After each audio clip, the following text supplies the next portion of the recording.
In this video, I'm going to show some change assessment of the coastline that was due to tropical cyclone Jasper that recently hit Australia.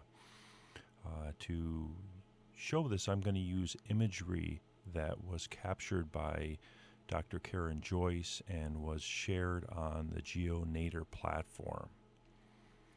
GeoNadir is a great resource for sharing drone imagery. You can upload imagery that you've taken or download imagery that's already there.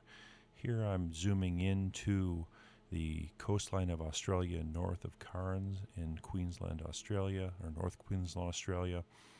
And we can see here that there's 3 data sets by Clifton Beach, this strip of land on the coastline.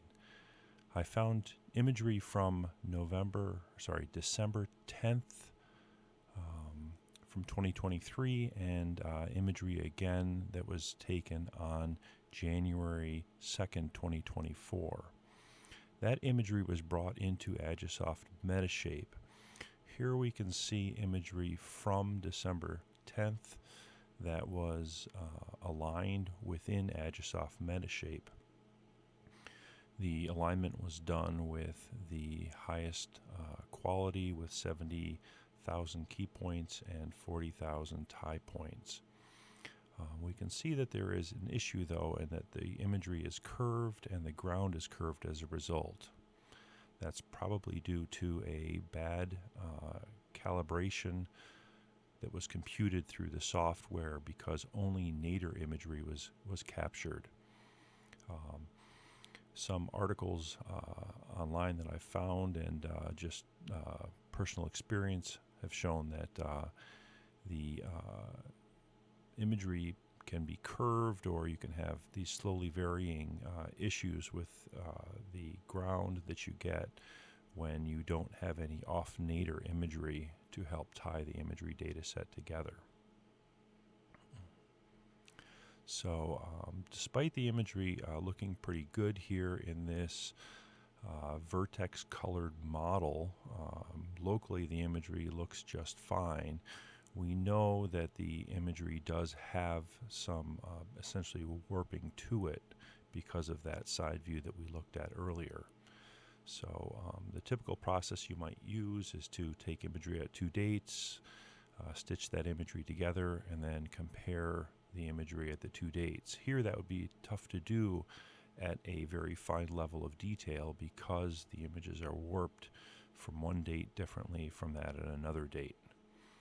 To handle that, I input all the imagery into one chunk, basically all the images from both dates, and did an alignment of all the imagery together. Here we can see the result of that alignment, and despite a couple images on the left, little pinks on the left, that might be slightly misaligned, everything appears to be aligned well. Imagery from one of the dates is highlighted in with a little pink graphics as to the camera positions, and from the other date with the blue camera positions. We can see they're all nice and flat, and the ground that results is flat as well. So after the alignment was done, imagery was moved, or basically the chunk was copied into another chunk in Agisoft Metashape, and imagery from the 2 dates was separated into different groups. In one of these chunks, the images from one date was enabled, and from the other date disabled, and there was a reconstruction that was performed. And then in the second chunk, the opposite imagery was enabled, and only imagery from that date was used. After the reconstructions were done, a virtual flight line in red here was set up to basically be able to compute a slightly off-nadir video, like a fly-through, and that was done separately for images on both dates. The idea then is to combine those two on the screen so you can see images from both dates and see what the ground looks like on the 2 different dates and compare that to each other.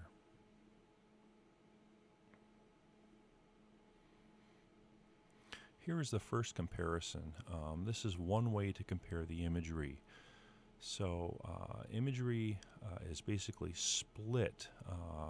On the left side we have imagery from December 10th, and on the right side imagery from January 2nd. So it's as if we had the same scene exactly with both dates, and then just put the left half of the imagery for December 10th on the left and the right half of the imagery from January 2nd on the right side of the image.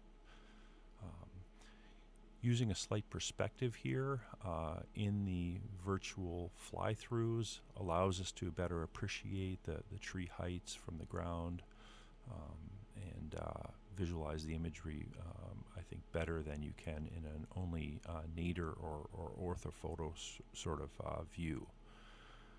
We can see as we transition across that center line that the imagery on both dates is extremely well aligned. The roadway edges, the building edges, the pools, even the upper boundary of where the water had reached is nice and lined very, very well between the two.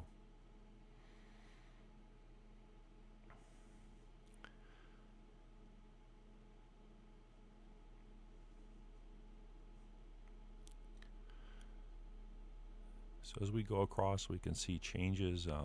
The imagery on the right side tends to be a little bit greener. Presumably that's from the water that fell from the storm itself. We can see that there are generally some trees down on the right side compared to the left side.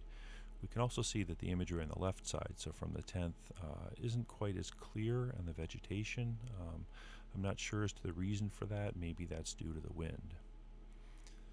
So another way to visualize the imagery, and this is computed or just shown from the same virtual flight tracks, is to just put imagery from the left and right side, and just kind of the left and right sides of the images, and then move imagery from the 10th to the left side and imagery from January 2nd on the right side. We're seeing exactly the same view from the 10th and from January 2nd. And this allows you to basically pause the video at any spot you'd like, and you can look at the same ground on both different dates at the same time, and this allows a nice comparison of the changes that occur.